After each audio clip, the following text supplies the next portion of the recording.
X-rays should not be able to tell color of clothing.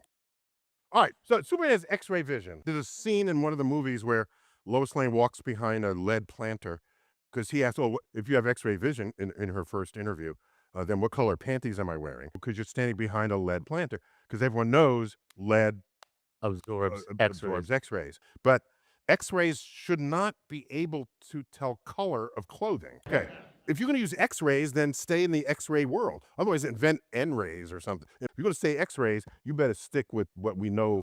Well, X-rays, as many of you know, they go right through our bodies, right? And they go through different materials and wind up with different colors. For example, our bones look different from our soft tissues and things like that.